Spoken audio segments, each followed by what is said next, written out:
Ya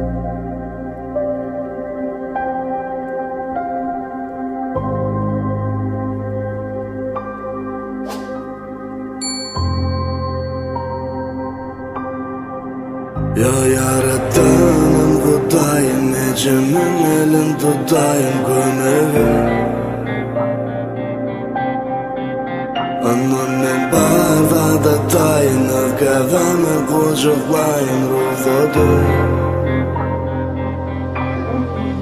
Ya yaratanım Kudayım, ecemin elin tutayın gömevi.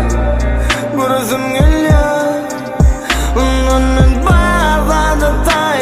kafamı kucaklayın ruhsadı. Burasım gelecek. Salam ece, bu gezek men yazdım, sen bana yazmakan. Sen yekadersin, men yekaderkem, yürekte sen makan. Bu didelim sen meka, izine gel sonku umidim ölmeka. 5 yıl ayrılık susumu vasiyayım, beyletelim yanımda sen makan. Gözüm ağlayın, yitirdim durmuşun ağını. Rapim albarını, razı bir görsen didarını.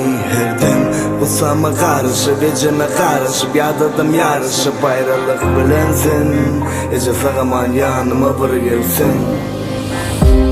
Sen bolmasın, yalancı sevgim üstüne bas ya.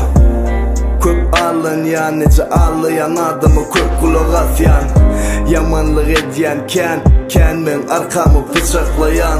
Ecilesem güç almak için yine de suratın kucaklayan. Başta köp eciledim, son ecilliğe men onurmadım. Şeydi ve mul olup kazanım, vaktimi boş yere soğurmadım. Daş bile nuruna aş bile nurdum. Şeydi durmuşu kovladım. Bir sen yetin o kevem gelsen, 3 yaşlıca soğladım. Ya yaratanım Kudayım, ecemin elin tutayım gömevi. Annemin barda da tayınır, kafamı kucaklayın ruhsadı. Ya yaratanım Kudayım, ecemin elin tutayın gömevi. Burasım geliyor, annemin barda da tayınır, kafamı kucaklayın ruhsadı. Burasım gelecek. Ay dayızım.